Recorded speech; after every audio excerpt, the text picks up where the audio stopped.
آج ڈر اور خوف میری قوم کے جوانوں میں پھیل گیا ہے۔ ارے ڈر کس بات کا یار؟ کیوں ڈر رہے ہو؟ یہ خوف کیوں ہے؟ یہ اداسی کیوں ہے؟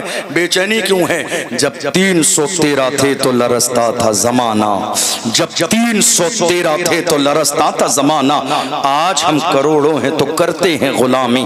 غلامی کیوں کی جا رہی ہے؟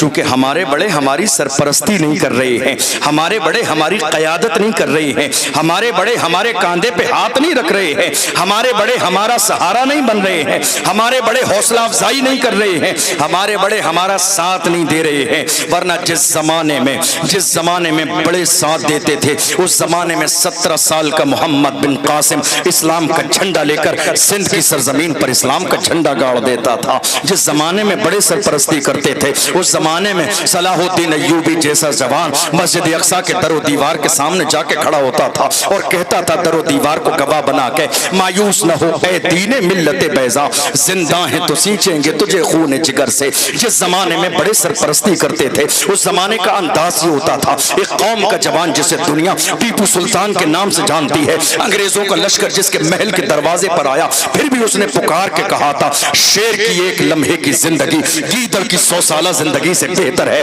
ٹیپو تلوار ہاتھ سے گرائے گا نہیں، لڑے گا، مرنے کے بعد جان دے گا۔ جس زمانے میں سرپرستی کی جاتی تھی، اس زمانے میں بہادر شاہ ظفر غیروں کے نرغے میں ہو کر بھی بولتے تھے۔ جب ان سے کہا گیا دمدمے میں دم نہیں، اب خیر مانگو جان کی، اے ظفر ٹھنڈی ہوئی شمشیر ہندوستان کی، اس زمانے میں بہادر شاہ ظفر نے کہا تھا، غازیوں میں بو رہے گی جب تلک ایمان کی، غازیوں میں بو رہے گی جب تلک ایمان کی، تخت لندن تک چلے گی تیغ ہندوستان کی۔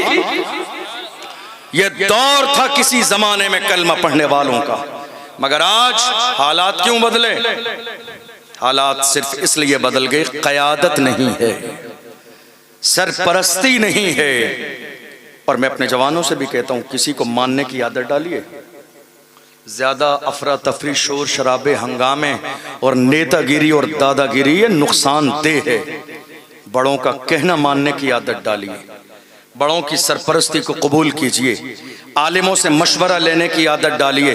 یہ منبر رسول پر بیٹھنے والے آپ کے دشمن نہیں، خیر خواہ ہیں۔ یہ آپ ہی کے لیے ہزار کلومیٹر سے زیادہ مراد آباد سے سفر کر کے آئے ہیں، ماں باپ بیوی بچوں کو چھوڑ کے آپ کی سرپرستی کرنے کے لیے۔ کل قیامت کے دن آپ سے سوال کیا گیا، تم ہدایت کے راستے پہ کیوں نہیں تھے؟ تو آپ کے پاس یہ جواب نہیں ہوگا کوئی سکھانے والا نہیں تھا، بلکہ اللہ فرمائے گا علماء بھی تھے، مسجدیں بھی تھی، مدرسے بھی تھے، خانقاہیں بھی تھی، جلسے بھی ہوتے تھے، سکھانے والے سب تھے، مگر تم نے کسی کو مانا ہی نہیں۔ اس لیے یاد